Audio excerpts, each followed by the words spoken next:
All right, everybody, it's on screen, off screen. And in case you missed our other episode, Sideways is back, and that's the most important thing. That is the whole reason that you're watching this, is so that we can announce that Sideways is back. Josh is one of my co hosts, and he's one of the most gracious, wonderful people that I've ever met. He lives in Hawaii, and he absolutely belongs there because he's chill and he just like rolls with it. And His social Lauren, security number is. I'm just kidding. and Lauren is one of the most gracious people I've ever been around. She just makes people smile, and I'm absolutely grateful that I get to call her a friend. We're going to start this episode talking about Josh's first topic. What we do here is we talk about movies, books, and how they influence us. Josh, what do you got? Okay, so for my first episode, um, you both know me. You guys both know me pretty well. And if you were to make a list of types of movies that I like, I don't know how high up this was, but I think you guys would both say things like history movies, World War Yeah. II movies, courtroom drama movies. Mhm. The movie I watched this week is 2025's Nuremberg. It is about Okay. the Nuremberg trials following World War II and the prosecution of the remaining Nazi regime, uh, and how it goes along. Sounds interesting. Sort of. It follows Rami Malek, who is a psychiatrist, and he is called in to diagnose the Nazis. And he takes this as an opportunity for him to figure out what causes that level of evil, what causes that Okay. kind of evilness in people, so that his idea is, I'm going to get to know these people and I'm going to write a book. That's what he. So that's really what the movie's about. The trial is in it, um, but it's not the main focus. The big focus is the relationship between um, Rami Malek's character, uh, Douglas Keeley, and the head of state in Germany, the last remaining higher up in the Nazi Party, Hermann Gorg, Goring. Um, these are real people. This is based very heavily on a true story. It was given an A minus on accuracy by one of my favorite podcasts based on a true story. And the only reason it wasn't an A or an A plus is because, in all reality, Rami Malek's character came in and had gone before the trial started. But in order to make it one whole cohesive story, they overlapped them. Okay. So anything that happens because of that isn't actually true. But everything else that does happen in this movie is true. Um, Cool. with that being said, Conlon specifically, I think that this is going to be one of your favorite historical movies. So I misled my co hosts and I asked them, what are your favorite based on a true story movies? And pretended like I was just looking for movie recommendations. But in all Okay. reality, it was just to challenge myself. And Conlon, I think this is going to be in your top 10 because I think there's at least 5 movies in your top 10 that I think that this is better than. Now, Okay. your top 10, I do think that your order is different than it would be in mine. So it was like your number 4, number 3. I was like, it'd be better than that, but you're like number 7. I was like, no, not really. Uh, Okay. so maybe not, but I do know that you have a interest in psychology. I do. And this is about a psychiatrist talking to I like Nazis courtroom about why they're dramas. Nazis and the courtroom stuff that follows it. There's an extremely powerful moment in this movie uh, that didn't really happen, but I think is still very good for this kind of a movie. And that is, in court, they showed the internment camps and how they were found and footage of them that really happened in the courtroom of this trial, but Rami Malek's Very character cool. wasn't there. But Amy Very cool. Ramek's character goes back and waits in the jail cell of Herman's, and he's like, "How could you do this? How could you not know?" It is extremely powerful. It is extremely good. I absolutely loved this movie. I had a great time with it, and when it was done, I was just sitting there like, I really want Conlon to watch this because I do think he's really, really gonna like it. Um, Cool. Lauren, you'll probably be interested in it too, but uh, not as up your alley as it would be than I would say for Conlon. Okay. It sounds super cool. And I know a little bit of the history of this, but I don't know that much. Like I know the basics. I could give you a basic summary, but I couldn't go into any details. And that sounds super, super interesting. It's good. Super It's interesting. very, very good. Cool. Cool, cool, cool. I want to check that out for sure. Where is this in your top 10 at all? What did you do your top 10? My top 10 based off of true stories? Probably not. Okay. Simply because there's so many. Right? Like Midway, 1917 is really good. Hacksaw Ridge is really good. American Sniper is really good. 13 Hours is fantastic. I would love that one. And then you could go like you did with like Braveheart. Um, there's so many. And then it's like, okay, what about non-war movies? Remember the Yeah. Titans, Miracle. There's so many based on a Aaron true Brockovich. story. I don't know that it would crack top 10 for me personally. Uh, it would be close. I would actually have to really analyze that because my out of 10 score is a 9.3. That's a good out of 10 score, man. That is a really good out of 10 score, yeah. What would have made it a 9.5? What was missing? Uh, I didn't love the way they showed the trial. Uh, they And showed that's the it? trial. They did really good things with it. They showed real footage from the trial. It cuts to black and white, and you see the real Herman. You see the real trial. Um, what I thought was missing from that is, in Miracle, when they're doing the final scene and they cut to the real audio and the real footage from the actual game, Mm-hmm. they didn't do that with this, right? If it kind of faded into him being declared guilty, I would have been like, great choice. I absolutely love that. That's fantastic. But the actors just played it. And I was like, Okay. it doesn't give the influence. That's kind of like a moment that isn't repeatable. So it feels like actors playing, you're guilty, you're found guilty. It's not like the emotion in it isn't necessarily what I feel like it It's should the have been. same. Um, and with it being kind of like crossed over between Rami Malek's character and the actual trial, when in reality they weren't tied together, uh, it it feels a little bit like there's this story and there's this story, There's and the they story. both could have been their own movies.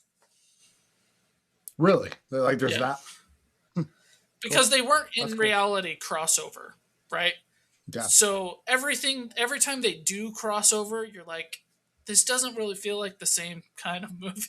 Anyway, so like I would have loved like a Nuremberg psychiatry where we just follow Rami Malek's character for an hour and a half, That and would be like a cool. Nuremberg courtroom, and you have that trial, and you have the same actors, and you have the same crossover, but you just got to deal with these more in depth. I would love that more. Come on, Hollywood. You know how to milk stuff. Get it right. Yeah, Is this milking history isn't really their forte, unfortunately. unfortunately? Is this movie similar better than Woman in Gold? I don't know. They're different movies. Okay, because I was like courtroom drama about World War II. Yeah, Not the but exact same thing, but there's like a There's kind a of. courtroom. There's a courtroom. I don't know. I think Woman in Gold is probably a little bit more rewatchable because it Okay. is a little bit more easier to digest. It's not as deep. It is a little bit more surface level. We're just giving you the frosting of the Nazi Party, as weird as that sounds. Whereas this one, it shows you, just like they did in court, the actual cleaning. They show a backhoe pushing bodies because that was the only way they could deal with the amount of bodies that were left in these camps. Wow. Like, it is Wow. hard to watch. It is hard to see that. And it was really, that's really happened in the actual court. They actually did that. Um, Very cool. it's very interesting. It's very cool to see the motivations of like why this trial even happened. It talks about it. It talks about how um, the UK was just like, let's kill him, and all of America's armies were like, let's kill him. But it was actually the US president and the USSR that was like, no, we need a trial. We need A, the world to know what they did, and B, we need to set the stage for a more functional global society, because what happened after World War One directly led into World War Two, and we don't want that to happen again. Um, so it was very interesting that Very Winston cool. Churchill had to agree reluctantly to do a trial, and you wouldn't really expect it to be the U.S. and the Russians to lead this kind of charge to do this thing. Anyway, it's super interesting. I learned an absolute ton. I absolutely loved it. I spent hours after researching truth, delving into it more, watching YouTube videos about the actual trials, watching YouTube videos of the trial. It was great. I absolutely loved it. I will watch it again. I just don't know when that will be because, like I said, some of those scenes are really hard to watch. Cool. Very cool. That's interesting. All right, let's go to a much, much lighter topic, unless this game is just utterly depressing. Lauren, tell us about Dispatch. It's so depressing. Just kidding. um, I'll talk about what I don't like about it first. Yep. So there is a lot of nudity in this game, and it's not like sexual. It's just like one of the characters. He's an acid guy, and so his clothes melt off. And so I put up sensors for this because I was like, I'm not into seeing dicks on screen. And it just puts boxes over every like thing, and so it was like more distracting that there's like this box every single time they do something, and like I was just like, I'm kind of surprised how many times boxes are coming up on my screen, and I'm really glad I put the censorship on this. Um, the other thing that I was surprised I didn't have more of a problem with is that they do have like a lot of like sex jokes and stuff in this game, but I think the way that like the characters are ripping off of each other, and you're so in this game you're a dispatcher for like this group of heroes for this company, but this group of heroes are ex-villains that they're trying to rehabilitate into heroes. So you have like a lot of crass talk and stuff like that. And for whatever reason, it didn't bother me as much with how all of the characters like were riffing off of each other and talking. And I don't know if that's just because I've been working in a warehouse long enough that now I guess I don't care as much anymore or what. But they actually did get a couple chuckles out of me, though. Um, and yeah, so that's basically the only things that I didn't like about the game. And it's honestly not that big of a deal, I don't think, for me. Because they did have like it is funny too because they also censored whenever somebody flipped off the was flipping somebody off, so I thought that was funny too. But this gaming style, it's not cutscenes. Like the whole, it's like a movie that you get to choose dialogue options basically. But then when you are dispatching, it's like you're actually dispatching these people. There's like these things that will pop up. You'll click on a mission and it will tell you, like, oh, we need somebody to rush over here and do this. So you try to look at what heroes you have that aren't busy right then, that are quick. And so you try to dispatch a quick person. Cool. And then there's times where you can hack into things and it, like, you feel like an actual dispatcher and a hacker, whereas like in other games you're like, oh yeah, you're hacking, but then it's like this mini game of that doesn't really feel like hacking to me. But this one felt like you were actually hacking. And it's really funny because, like, if you fail or as you're succeeding, your character's like, yeah, I got that. Or like, oh, F this. And it was literally, there was one time that I kept getting frustrated and I kept saying the exact same thing the guy was saying every time. Like, and it wasn't the same thing that I would say every single time. It was like, ah, we'll get it next time or something like that. And I was like saying exactly what he was saying. I was like, this is getting freaky. Like, kind of Twilight Zone, that he kept saying the exact same things I was saying, and I was like, I feel like these people know who are playing these games. um, so I really liked it. I've played it twice already. It's You can get through it pretty quick. It reminds me a lot of Detroit Become Human in like the style of game. Okay. Um, I think Detroit Become Human, the storyline gets a lot different with the choices that you pick, and with this one, it's you basically end up in the same way, but I want to play it again and try to pick some specific choices that I know will, or I hope will, change what happens and see if it goes any differently or if you always end up in the same spot. um but yeah, I enjoyed it. I actually liked all of the characters. Like, at first when I started playing, I was like, ew, no, don't like you, don't like you, don't like you. But then by the end, I was like, oh my gosh, I love all these idiots. Is that because you um, get to know them better, or do they have mhm, character development? both. Okay, cool. Um, both, yeah. And it's a stacked cast. It is in conjunction with Critical Role. Oh, So, cool. I didn't know that. yeah, so it's a lot of the people in Critical Role voice the characters. You have um, Travis, Laura, Matt Mercer, and then the main guy that you're playing is he's in Breaking Bad. He's the kid that Walter Yeah, White. it's Aaron. Yeah, Aaron.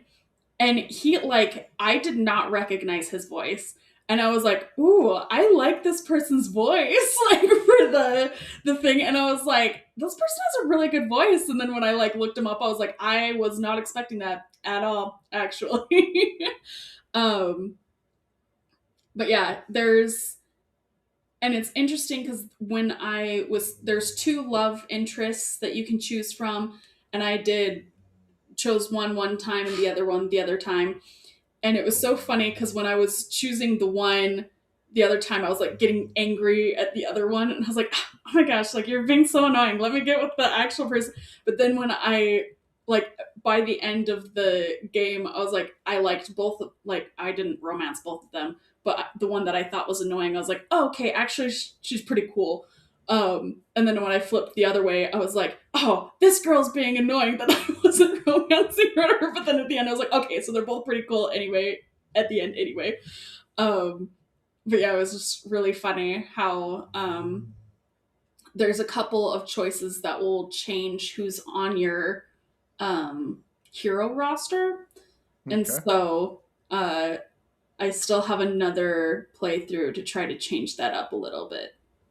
Cool. But otherwise, it's like, I think it's really fun. The only thing is, like, you can't really skip scenes, and there is one scene that is sexual that I wish I could skip. Uh, but other than that, I really like this game, and I'm gonna play it again. Cool. So, That's awesome. I love that. Um, is there like quick time events like most of these kind of games have, or no? so you can choose to have them or not. So they Okay.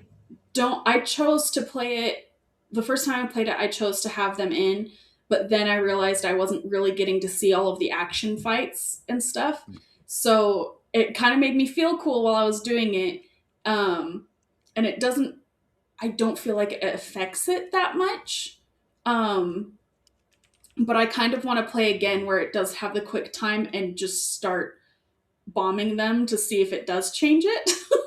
Because then if you choose to not have the quick time events, you can watch all of the fights and stuff. And I actually really enjoyed just watching the fights instead of doing the quick time, Cool. because it's really good. Like the fights are really good. It's beautiful animation.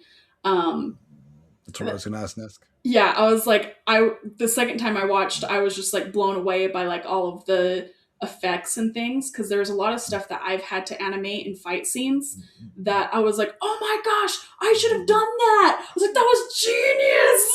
I was like, oh, it's a really, it's a really good game. I think the Cool. story is really good as well. So on the level of these kind of games like Detroit Become Human, all of the dark picture type games, where does this land for you? When's this kind of a game? I would say it's like in top five for me, Okay. just because I like that it's quicker and that I can, and so the replayability feels a lot easier for me. But I wouldn't say like it's my top one, just because I kind of feel like there isn't, like with Detroit Become Human, there's so many different possible endings. It's insane.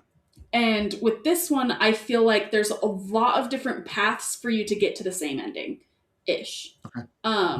So there's going to be slight differences in the ending, but the ending I feel will be the same. Will be very similar, where Detroit Become Human, literally, you can be halfway through and one of your main characters dies, which Mm-hmm. is crazy. Yeah.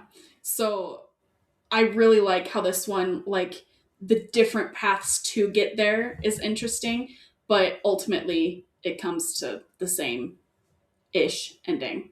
Um, Cool. and I am a sucker for having a ton of different endings because that makes you feel like you're more in charge. Um, but yeah, I kind of also really liked though that this felt more like it was a movie that I got to choose some of the paths. So yeah, It's more top like a five. choose your own adventure movie instead of a Mhm. Yeah, RPG kind of thing. yeah, Cool. yeah. Could you like you don't have to if you can't, but if could you rank your top five of these kind of games? I feel like next week. Go ahead, Josh. I can for you. Okay, go One ahead. is Detroit. Okay, Two is Man of Medan. okay. Three is, you said the Quarry was the next best, or did you say the other one is also better? Corey and I then think she House of said Ash. Corey. Quarry, House of Ashes, then this one, number five.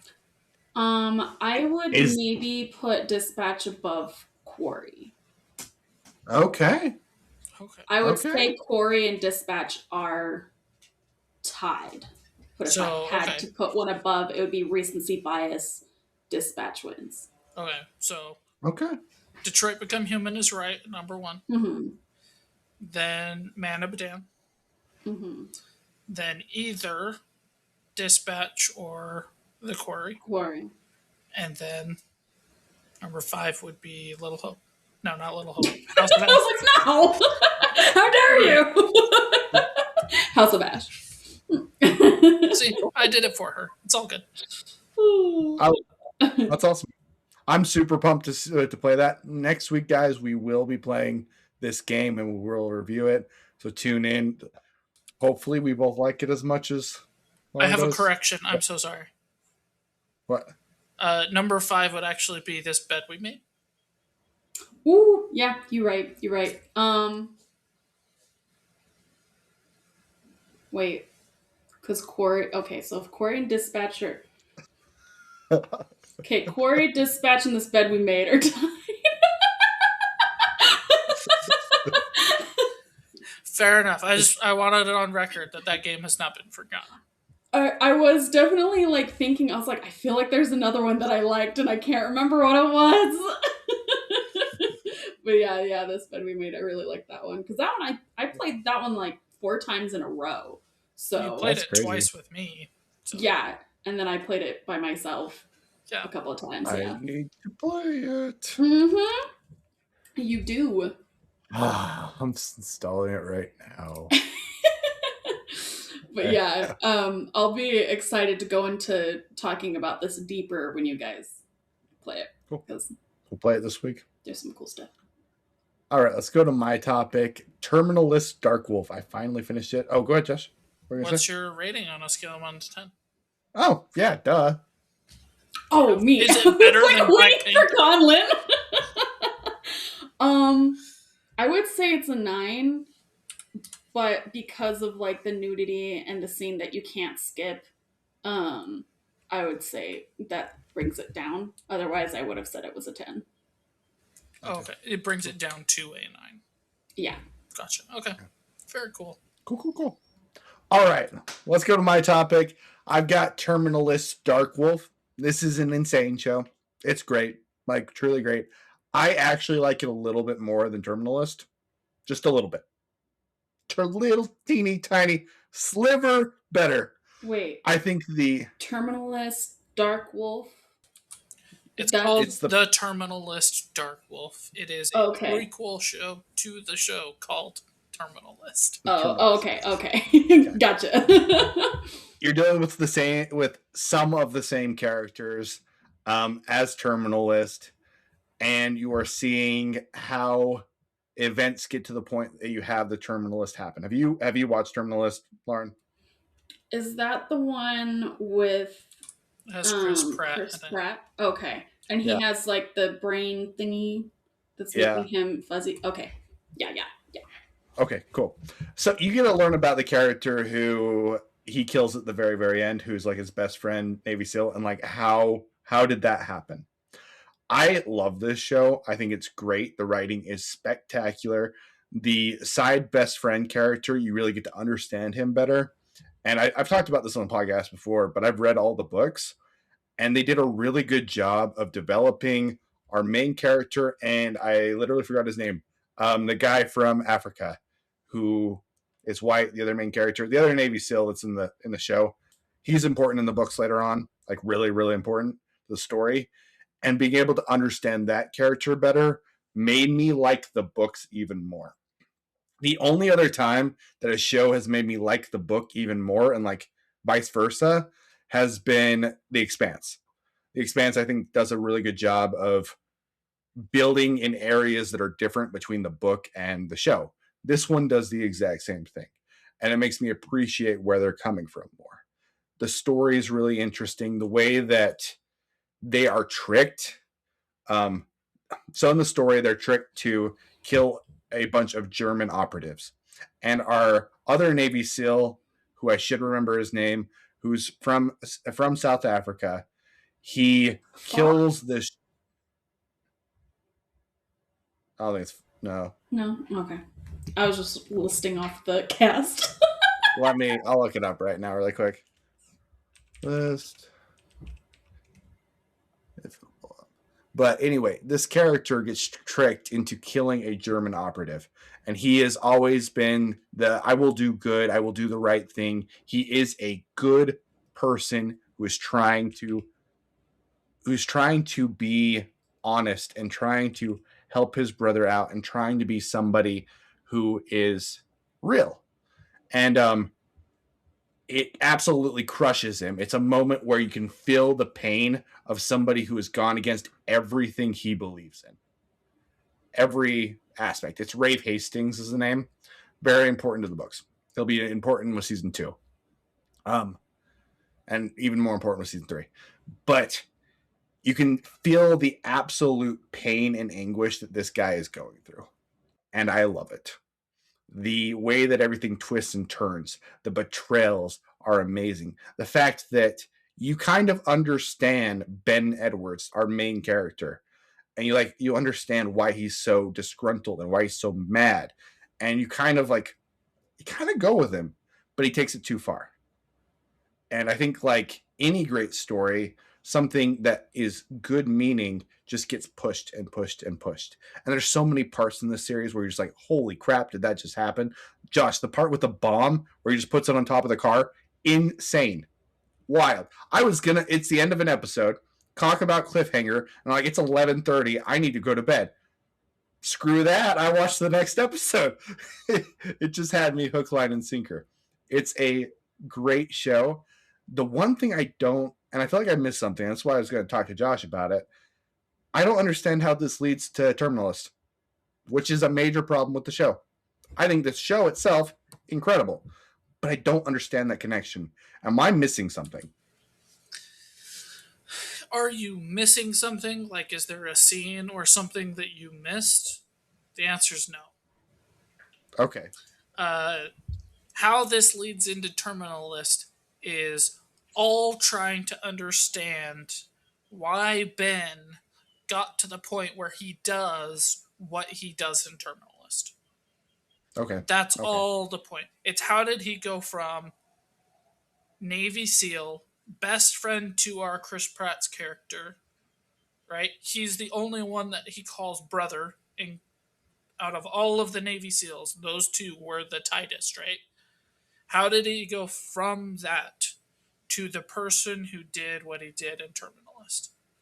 That is the only purpose of Dark Wolf. That is the only connection. Is we are just seeing why he loses faith in the American government, why he decides to lose and betray his closest brothers, why he slowly descends and decides, okay, this is what I have to do now. And then we start with the Terminalist and what he does. And what he does is completely cynical. It is evil. He is a phenomenal bad guy, right? It is a twist. It is a betrayal. And we are sitting there on the boat at the end of Terminalist in the last episode, in the last 5 minutes. And you're like, is Chris Pratt really going to do this? And you see his struggle and his like, you are my brother in arms. You are my brother, but now I have to kill you. And we see that struggle, and it is beautiful, and it is so well done. And we know what happens there, but like that's all the Terminalist is, or Dark Wolf is, right? Terminalist is a beautiful show. It's great, but we got to ask the question, like, how did this guy go from what we know about him at the beginning of Terminalist to what we know him as at the end of Terminalist? So we get Dark Wolf, where we see he just gets betrayed, taken advantage of, Broken. corruption. Like, he gets intentionally pushed down, and broken off from his brothers in the military, just so that corrupt politicians could take advantage of him. Right? So we see that. We see him start to realize the corruption is there. We see him realize take more independence. We see him take that more independence. We see him take those extra steps so that we understand that when Terminalist happens, we know why he's like, I have to take it into my own hands. He's no longer a soldier anymore. He is an independent operator. He is doing what he believes he has to. Yeah. My favorite scene from this entire thing is where they have the plane, and they've given the aspect of the nuclear bomb to the bad guys, and they're flying away, and he goes and he like shoots the entire plane. You see bullets flying. It's an incredible scene. They kill everybody, and they're like, you're screwed with me. I'm done being screwed with. The guy who's betrayed him the entire time, they have him, he's on the phone. He knows that he's screwed, and he just fights anyway. But it zooms back, and Rafe Hastings, who has just said, I'm done, brother, I'm not doing this, is watching his back. And it was like such a cool loyalty, brothers in arms. I've seen a lot of these war movies. That is my favorite brothers in arms moment I have ever seen. because it shows what this character is. There is so much character growth of like, I'm done being taken advantage of I'm your brother, and even though I said I was done, I'm going to keep watching your back because that's who I am. It was that was the moment for me where it went like just barely above Terminalist because I loved that aspect so much with character growth, with the way that it developed the story. They told so much in that last episode. It is one of my favorite last episodes of a show ever. It's just beautiful. I'm so excited for the next season. I'm grateful for the author for writing this wonderful story. I like the show actually a little bit better than the book series because the book series gets a lot into like this caliber of round and this caliber of gun, and it gets very, very detailed. Where I'm like, we get it. He has a rifle. It's cool. Just move on. And it's a good show. Very good show. Glad that I watched it. I'm giving this one. I think I gave Terminal List like a 8.7. I give this one like an 8.8, 8.9, right around there. It's a really, really good show. Really, really good. What was your rating on this one, Josh? Uh, I am right there, really close with you. I do not think that this one is as good as Terminal List because with Terminal List, I think it has the best last episode, and I already expressed why. That whole like, will he, won't he? We still see that internal struggle, but also that was the first one I was geeking out on. Like, they included this like Navy SEAL detail that they don't really do in other military training when he's walking up the stairs.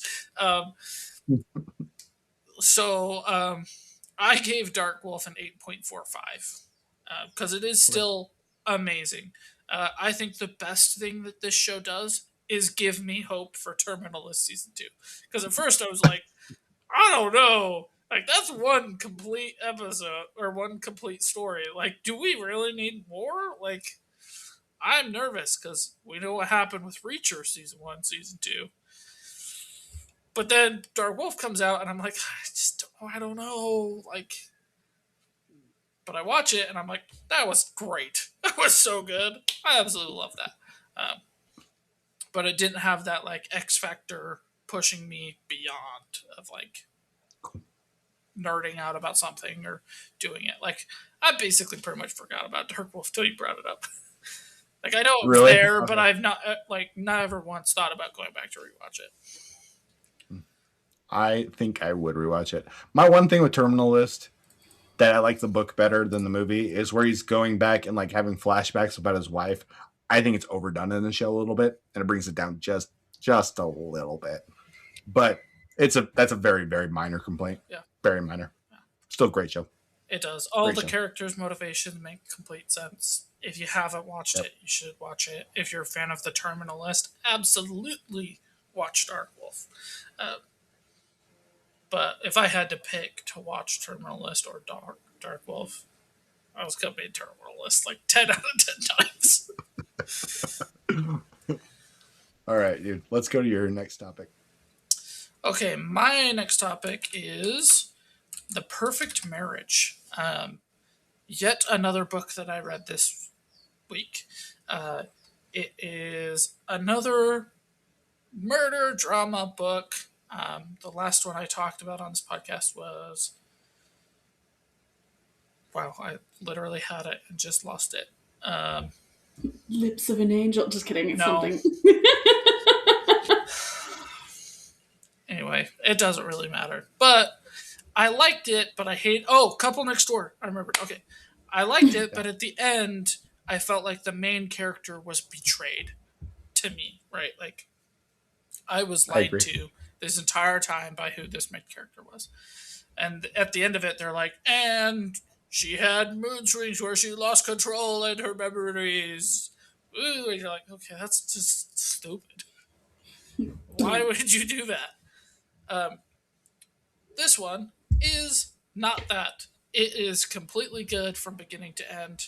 Uh, it has so many characters to just hate. It does it so well. So when the book first starts, you get to know all of the characters. We have our female main character who is going to be the one solving the mystery. You have our main male character, and he's just this asshole. He's just this dick. He's married to our female main character. He cheats on her, and I was literally texting my friend Kylie, and I was like, I hope he's the one that gets killed. I really want him to be the one that dies. He's such a little freaking evil asshole. And then we get to about halfway through the book. He's not the one that gets killed. I've processed that. I'm like, fine. He doesn't have to be the one that's killed, but he's framed for the killing. And his mom is introduced as a new character. And one of the first things she does is she talks to our female main character and says, and I'm not summarizing or quoting, she legitimately says, he wouldn't have cheated on you if you were a better wife. None of this would have happened if it wasn't for you. And I was like, so it gets worse. I hate you so much. Somebody kill the mom. She's such a horrible person. How dare you say that? Um, our female main character also has coworkers. She plays a lawyer, so she has like this coworker Bob who's doing like anything. She's a name partner, and he wants to be a main partner, so he does absolutely anything he can to tear her down. Um, she has her assistant who's just like this bubbly, like let me do anything for you kind of person. Um, my one criticism of this book is I called the killer like 2 seconds after the murder happened. And there was this whole like, there's an extra set of DNA, there's this, that, and the other. Who could the killer be? And I was like, if I called this that early on, that is wild. And by the way, all of my reasons for predicting that person was wrong. So, like, one of the element pieces was like, the girl who was killed had 3 sets of DNA, and one of them matches his, and one of them matches the other person. But who's this third person? And I thought I was so clever. I was like, the third person is the killer's. And the reason that they're not specifying that it was sperm was because it was a female. And then at the end of the book, they were like, yeah, no, it was 3 sets of sperms. This is who it was. She's just with another guy, too. You're like, okay. So my reasoning was wrong, but I got the killer right. um, so that is my one and only criticism, but it is extremely well written. I absolutely loved the ride on this one, even though I called it really early on. Uh, Characters are really well written. It was just fun. This was one that like I didn't just listen to while I was driving. I came home and I would turn on my Bluetooth speaker and I would listen to it more. That's how into it I was, and how much I really wanted to just get to the end and figure out the truth and if I was right or if I was wrong and all of those kinds of things. And then in talking with Kylie about this, she was like, yeah, I called it pretty early too. So that's the downside, is like it could have been a little bit more disguised who the real killer was. They could have done a little better job than with that. But overall, a great read. A really enjoyable time. Probably not a reread for me, but very few things actually are. So don't take that as anything. Um, but it's my favorite one of these books that I've read so far, just because it did stick to it and the ending was landed. And like all of these, the ending is like Bad. dumb. Like, why would you do that to your character? I know it's probably to set up a sequel, but like, why? And this one has a sequel, which blows my mind. It's like they kept to the original character, and she has a really popular sequel. So now those other I books didn't know. have no excuses. But I really liked it. I liked it a lot. It was a good read. Cool. I have read this one, and I thought it was solid. It was a very, very big book when it came out, like really, really big. And I decided to give it a try. That was, did I read it in 2024? I think I read it in 2024 or like early 2025, something like that. It was an enjoyable book, but I can't say much more than that. I don't think this is my type of book. But I enjoyed it. You know, not fair. Not fair. I didn't know there was a sequel. The Perfect Divorce. Cool. I'd read that one. I love it. I love murder mysteries. I love whodunits. I love teen dramas. I love dramas.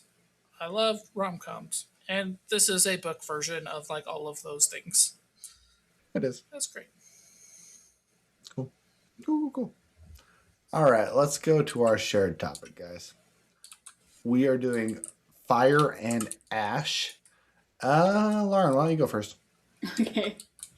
Um, so there's this TikTok creator who he like speaks in a German accent, has like these little circular glasses, and he pretends to be like somebody in the writing room of movies. And Okay. it's really funny because he did one on Avatar Fire and Ash, and he's like, "Yes, let's name it Fire and Ash. Bring in the whales. We haven't seen those enough." Like, he's like, "Oh yes, we have this super cool scene of this volcano. Where are the whales?" Like, it's like really funny.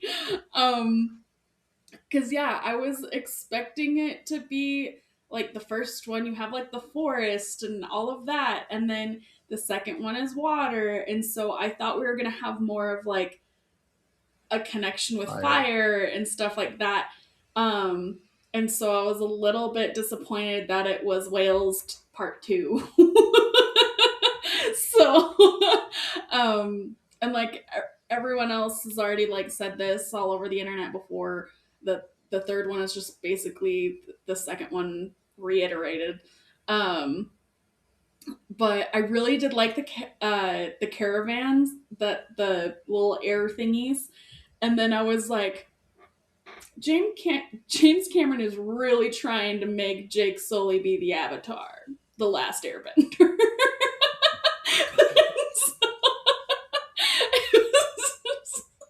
So funny to me.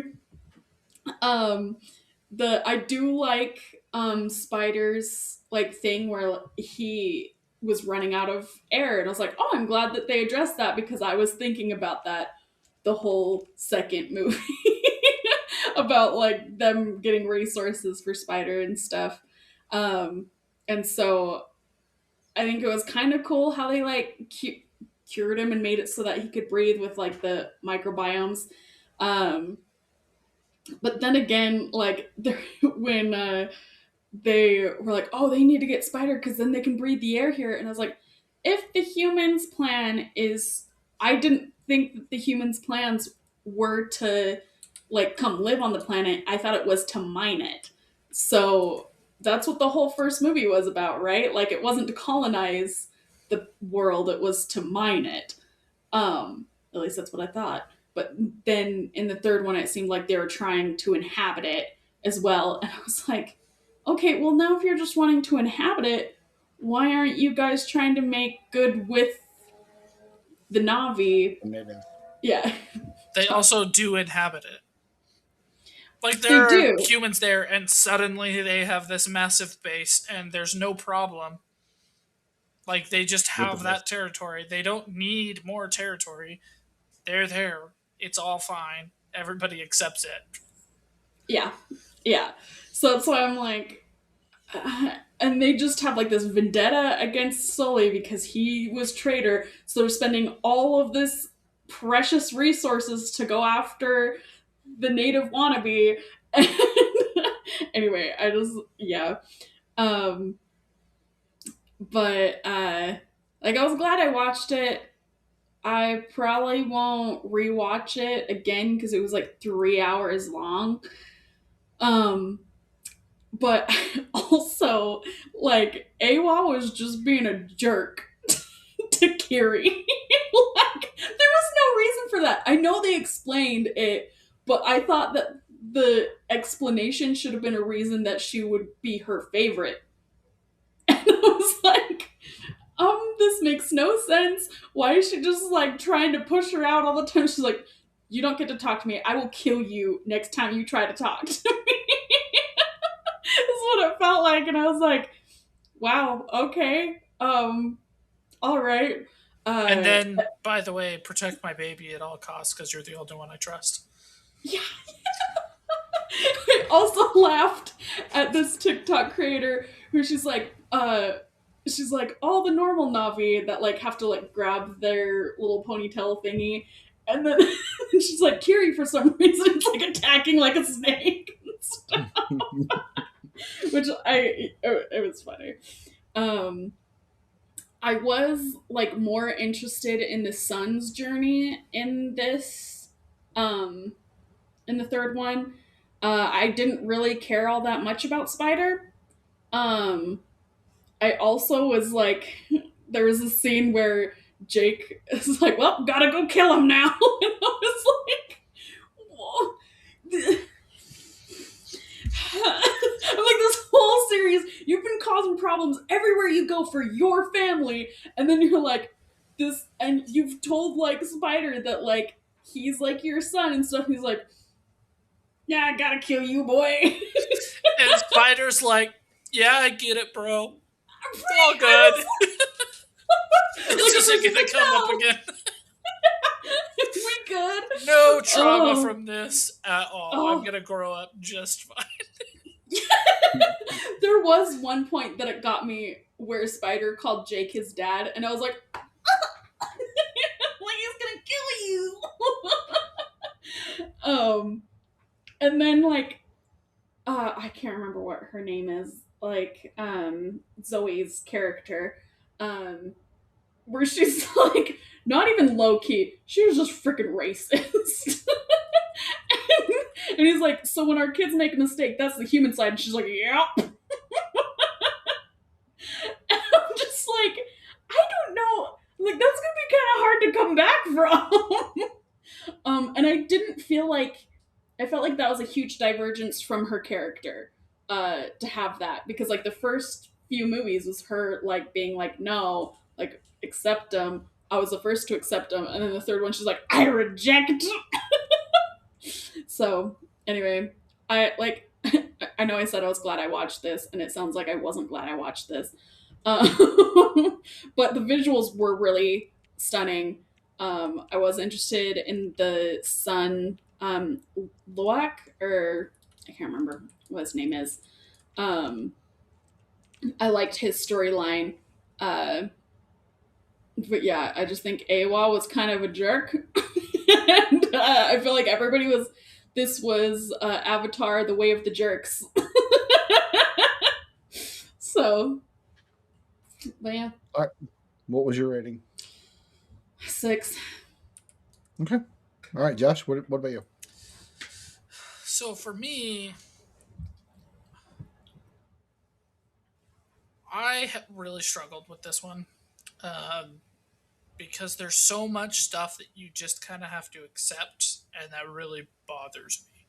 Like, this is supposed to be the premier franchise, right? It's always trying to be the one that pushes boundaries and whatever. And Lauren already touched base on this one. In the first one, they wanted the materials to mine. In the second one, they're like, screw Jake Sully, we're going to kill him no matter how much it costs. And you're like, okay, I get it. He did cost you a lot. If you eliminate him, you can mine better. And in the third one, they're like, we have a city. And you're like, what? Where did your city come from? Why is this just fine? Why do we just kind of accept it? I don't really like fully. I couldn't really grasp it. Like, we could have had an entire movie about them trying to settle and expand and build what they built and having to push out Navi natives and all this kind of stuff. But instead, we just like, yeah, they already got it. Okay. All right, I guess. My Don't worry, that happened off screen, so I'm pretty yeah, sure that happened. obviously. They have enough. Uh, my next big problem with that is it's already been said by so many people. This is just the second one again, which is just the first one again. Except they added a little bit of Star Wars and a little bit of Lord of the Rings. And they were like, new movie. And I'm like, no, it's not. This is not worth your time. You've already seen this. You didn't do anything unique. You didn't try anything. You didn't push boundaries anywhere. You were just like, I like how my water looked in the second one, so let's do lots of things to keep that going, even though the movie's called Fire and Ash. Um, I, I I could not get into this one. I have a little bit more negative on it. Um, Last week, Conlon got on me because one of the movies we watched, there was just so much luck involved. He felt that way. Uh, in this one, the plot does not progress without an insane amount of luck. Luck everywhere. Absolute luck. Luck everything. Everything is lucky. And you're like, characters don't matter. Jake doesn't do anything. Nobody does anything. Things just happen. And it is such a wild experience to this movie for me, where everybody's like, oh, it's just the second one, but it's still pretty good. You should watch it. And I'm like, you could take out Jake Sully and put in Indiana Jones, and it would be the same freaking movie because none of the characters matter. Nothing matters. My highlight moment of this movie is when Spider is in between the fight between Jake and the Colonel, Mm. and the Colonel's like, "Save me, I'm your dad." And Spider had this moment to be able to say, "Jake Scully is my real father. He's the one that raised me to who I want to be." But he doesn't. He's like, "Yeah, so what are we doing?" That was a perfect point to put that line. You could have put it there. It was perfect. And you didn't. He may have been your father, boy, but he ain't your daddy. He could have said that. That would have been great. Mhm. My last big criticism of this is the Colonel returns again. And Sigourney Weaver's character is immortal, apparently. And so there are no stakes. Nothing matters because nobody can die. Except, by the way, the Water Tribe's leader's entire family except him. Why was that not talked about? He lost his sons and his daughter and his wife, and now it's just him and this baby that's apparently going to be raised by Jake Sully's family. Like, dude lost everything. He lost everyone. And he was the I chillest. missed that. Nobody talked about it. The daughter died? Yeah. I don't remember the daughter dying. Yep, she does. No, the girl that Jake's son likes. She dies? She doesn't. Oh, she doesn't. Oh, okay. Okay. No. I didn't think So she his died. daughter I was does, like, but both of his sons and wife do. I thought his Yeah. sons were still. I thought only No, his his wife died. sons got No, the son's speared. One through the face. I one missed through something. The chest. Yeah. I was like, Damn. this dude just lost everyone. He is the only person in this movie who can have loss. And you had like Jake Sully aura farming about his son's death, and then you have the guy who loses everything is super chill and not angry at all. Yeah, absolutely. There was some stuff in this that really like sickened me. There's this scene where Jake Sully's like, "You killed your brother," and then says, "I have nothing left to say to him." What the hell? Yes, you do. Go apologize. He did not kill his brother. How dare you? Mm-hmm. Like, it's one thing for the son to be like, I took him out there. What I did led to his death, which is true. So you can blame yourself there. I understand that.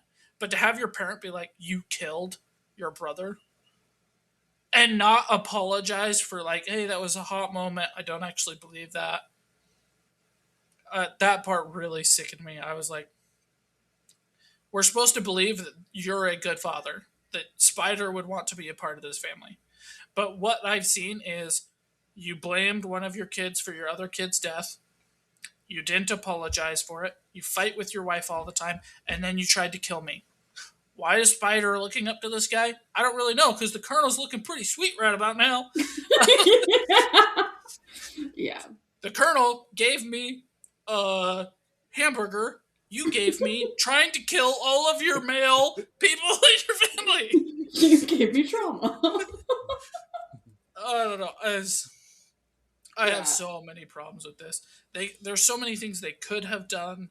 I think that the Fire and Ash lady should have died. Should have had more development. We should have known more about what she was. But she was kind of just like there. By the way, she and the Colonel boned. Now they're in a fight. Like I was so hoping to have a fight between Jake Sully's wife and her. But every time that they got close to that, they kept ripping it away. So I was like, they're going to have one big final fight. And, Jake's wife is going to come out on top or she's going to die. Either way, it's going to be a good story. Nope. Yeah. Colonel doesn't die. None of our villains die. Nothing really bad happens except to Water Tribe's family for some reason. They can lose everything. But we're not even going to talk about it. The last thing I want to talk about is James Cameron has made comments following this movie, and they are originally he wanted to make 9 movies, and he said he's not going to do another one unless the fans do it. And that gives off the energy of, I'll do it because I have to. And this movie feels like I did it because I had to. Right? He didn't do anything new. He didn't try anything. He didn't push boundaries. He's just like, if the fans want it, I really want it. Like if you guys came up to me and you were like, "Hey Josh, we really want to do this thing," and I was like, "I'll do it if you guys want me to." Wouldn't you guys be like, "Yeah, Josh doesn't really care about this"? Yeah. Yeah. Well, your fans aren't gonna want another one if you do crap like this. Yeah. And Yeah, because I want somebody to create something because it's their passion and they're excited about it and they want to do it, not because they're like, well, yeah, you said those you said those magic words, you wore me down. Like, yeah, yeah. yeah. So, like, I think that Avatar has never been special, except in trying to push a boundary, right? It's like Star Wars in that way, where with Star Wars, he's like really passionate about creating new technology, about doing this thing to create a new visual effect. And in Avatar 1, that's what it was. He was like, I want to push the boundaries with this new technology. I want to show the world something new. And with 2 and 3, he's just like, yeah, same plot, same characters. Look, there's water now. Look, there's a whale. Now we have 5 bigger whales. Uh, it's like, I wish Avatar was like, hey, we've got this new technology. We're going to feature it.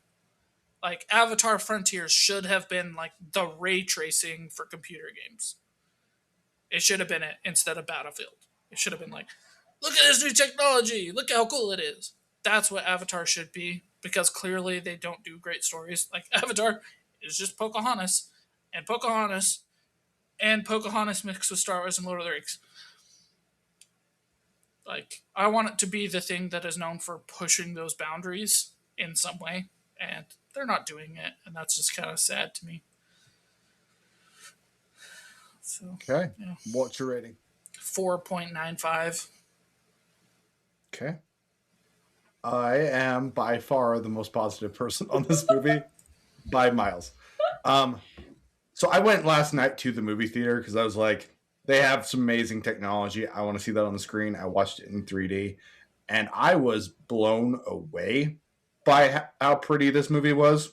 The part where she sets the guy on fire and he hits the balloon, kamikaze style, is insane. Like, the explosion comes out at you, and you can see the ribbles on the balloon as it's popping. It was crazy. The part where everything's calm and then all of a sudden fire arrows come out of the trees, crazy, insane. In the movie, when you have the giant whales and they're talking, you can see the water vibrate, and it vibrates in tune with their vocals. It's All the little details were nuts. You have this huge depth of view, and you can see little birds flying over here, and there's like you can see little animals crawling. Like all the little details that they thought of were astounding. I love how each culture, like you can see it in their face shape, where they're coming from and what their family lineage is. They created instruments just for the Avatar world. They created languages. They have a actual moon cycle that goes along during the movie that is realistic with what a solar system would be like. All these little details are insane. Um, I think this is the Avatar movie that has the most objective problems. There are a lot of problems with this movie. There is a huge amount of luck, like Josh said, and I put there's this Deus Ex Machina effect where God comes and saves them in this movie a lot, like a lot, a lot, a lot. I think this one would have been significantly more satisfying if this was the Empire Strikes Back of the Avatar universe. They needed a loss versus just having the same movie where, oh, everything's going really bad. We really should lose. All of a sudden, Aowa comes and fixes absolutely everything, which is this movie. I wish this one would have ended with, oh no, most of the wells are gone. The the tribes are largely defeated. What are we gonna do? End of movie. The fire Navi people are they're connected with the government and like we don't know what to do. Spider is abducted. Maybe they'll figure out the technology to be able to have humans breathe. We're all screwed. I would have liked that significantly better. It would have felt more compelling. And then you'd be like, oh, I want to see the next movie. But because it was just, oh, magic, all of a sudden everything's okay, it feels a lot less satisfying than it could have been. Um, Speaking of that, I like most of Spider's storyline. I actually really enjoyed it. Even with he just kind of gets his ass saved by nature for some reason thing. I like his connection with the rest of the family. Um, Go ahead, Jess. What do you mean? It's not because some nature thing. You already said. Kiri God Jesus, who is all powerful and can do anything, saved him. Yeah, out of nowhere. Don't really like that's very Vox Ex Machina, not Vox Ex Machina, Dex Ex Machina. Um, just God saved him out of just because. And I think it needs more stakes, like Josh was saying, and this would have been a lot more compelling. I didn't have a problem with the city because we don't really see we see that they've built something in the previous movie, which I think is an overall better movie. You just don't see the full city. But these kids have had their entire lives growing up. So it's been years.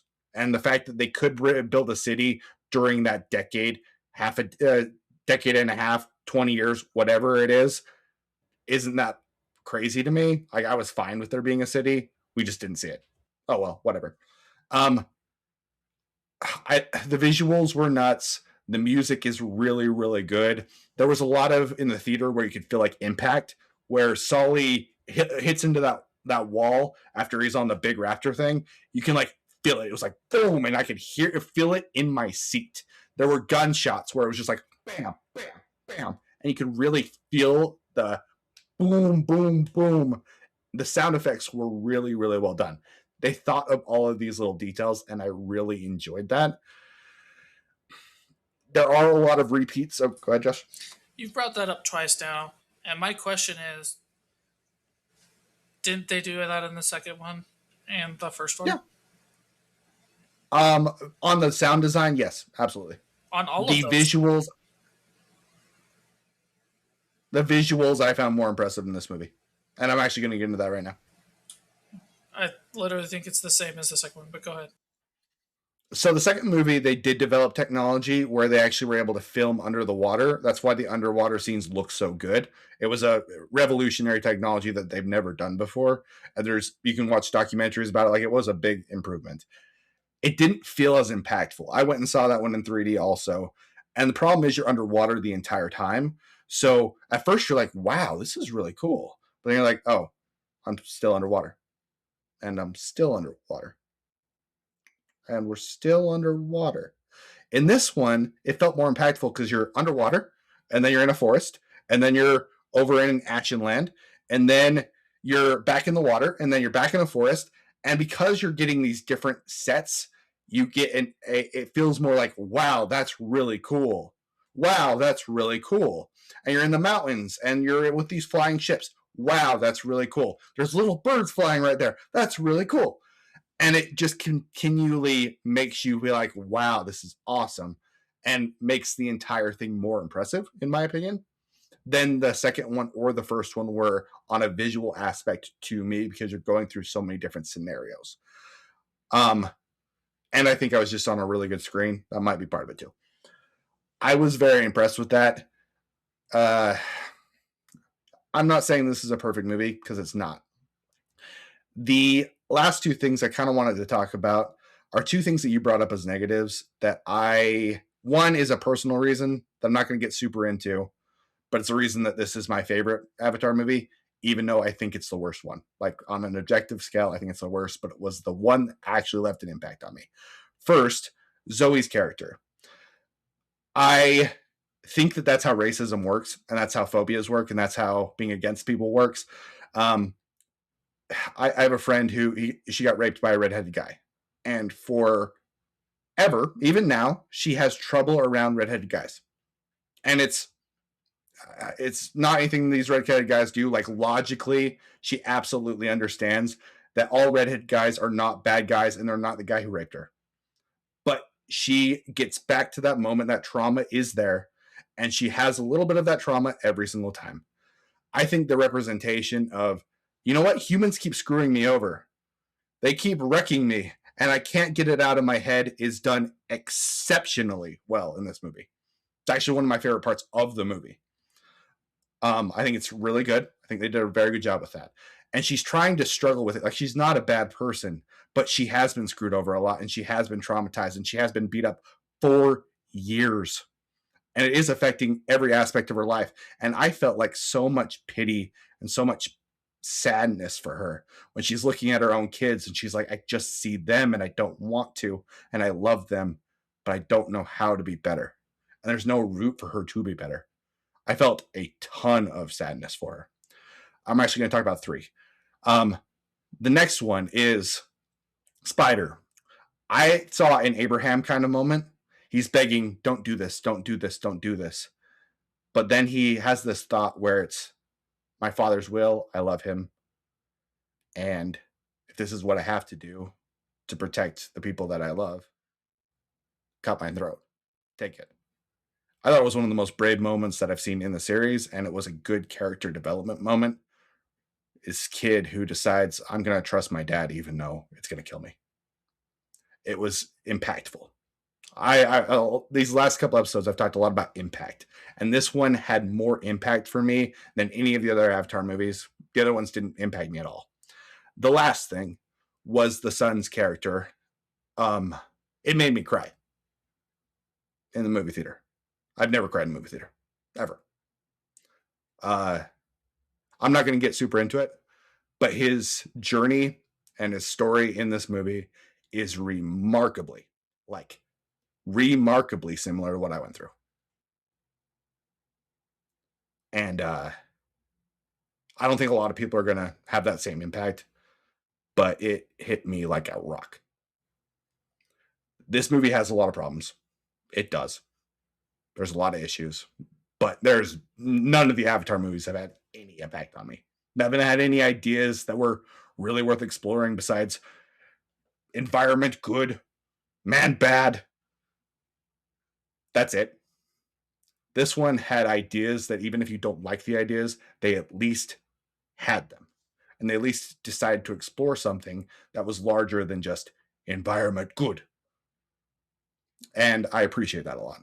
So while this does have issues, while it's not a perfect movie, while the Colonel being back is absolutely stupid, I'm giving this one like a 7.3, 7.4, where the other ones were all sixes, in my opinion, because I think it actually has impact.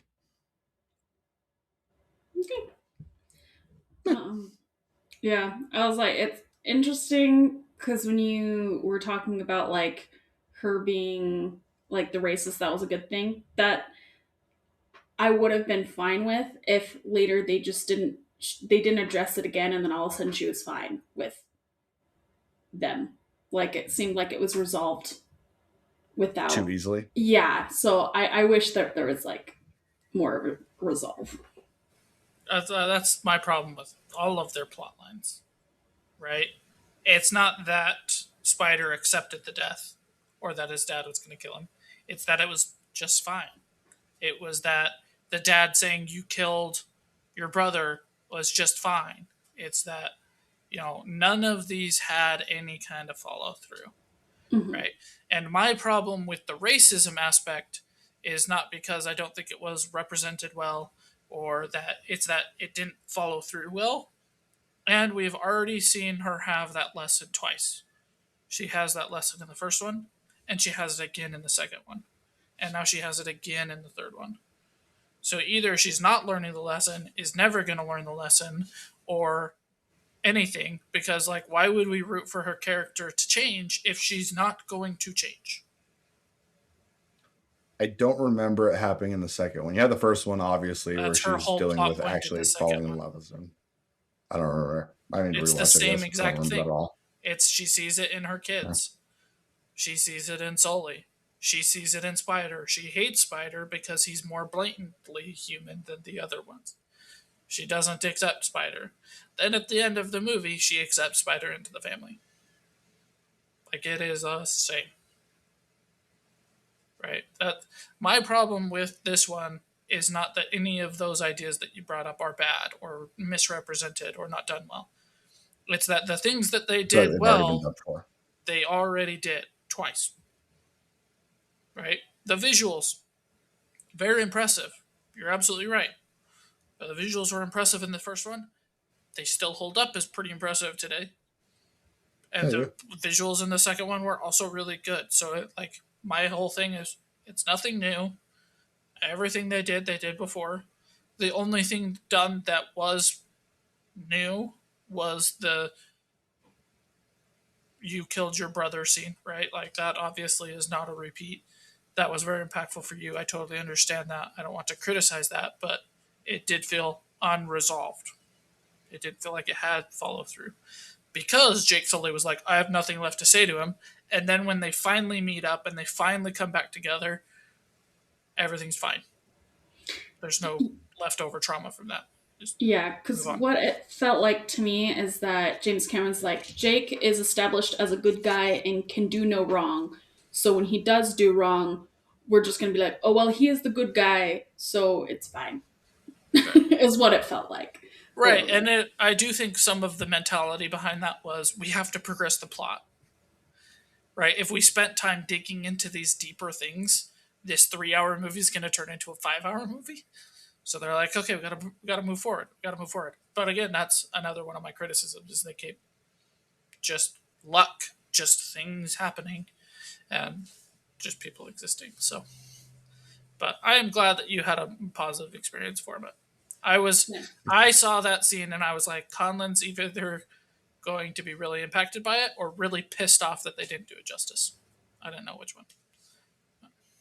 Impacted me hard. Very hard. But anyway, that's what this shows. This whole podcast is about is those moments of impact, how they affect our lives, and that scene in particular affected me pretty deep. I hope they do another one, and I hope that they actually do. I don't know. I don't know if I hope they do another one or not.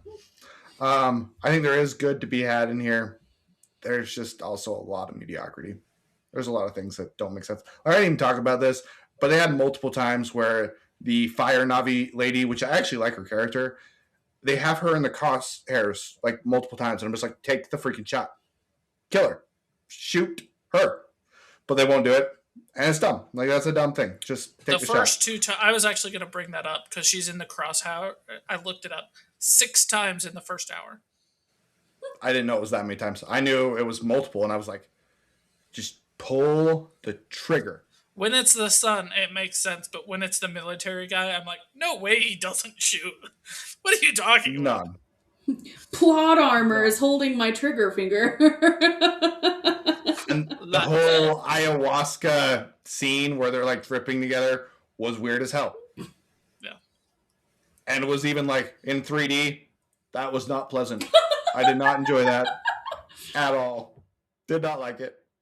The I think the Colonel and her dating, like it brings him away from that and like into the wild. I think is a fine idea. They could make that work if they did continue doing the movies. Except he died again, so they'd have to bring him back again, which means even more We immortality. don't. He was falling. We didn't see him die. There's no way he's dead. A whale No, saved him. something, but he's not dead.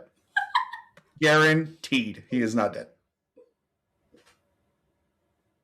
Guaranteed. I thought the whole squids coming out of nowhere and just like killing everybody while looking really, really cool was dumb. Like, okay, they're saved again.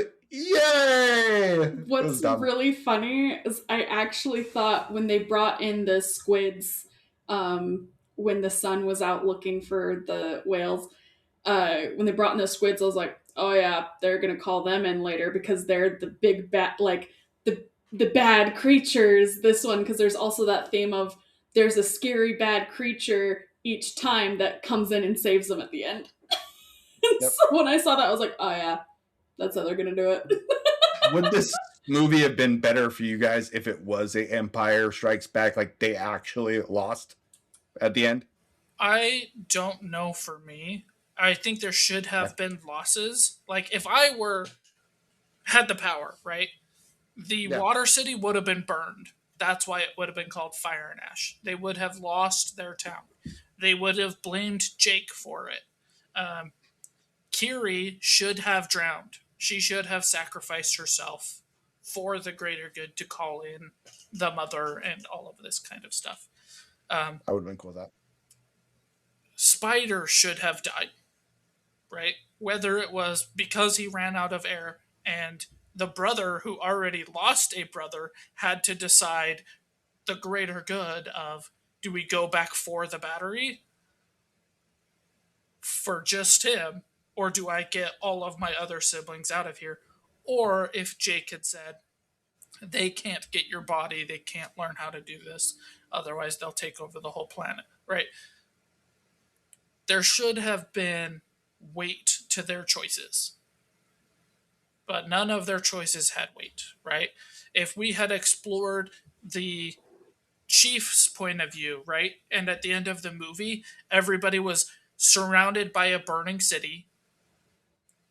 The mother gives the baby to the father and lets him know your wife died protecting this child. This is their name. And it just cuts to black with the Solis having to walk away from the place that they were safe because it's literally burning to the ground behind them. And the tribe says, "You get out of here. You're not welcome anymore," right?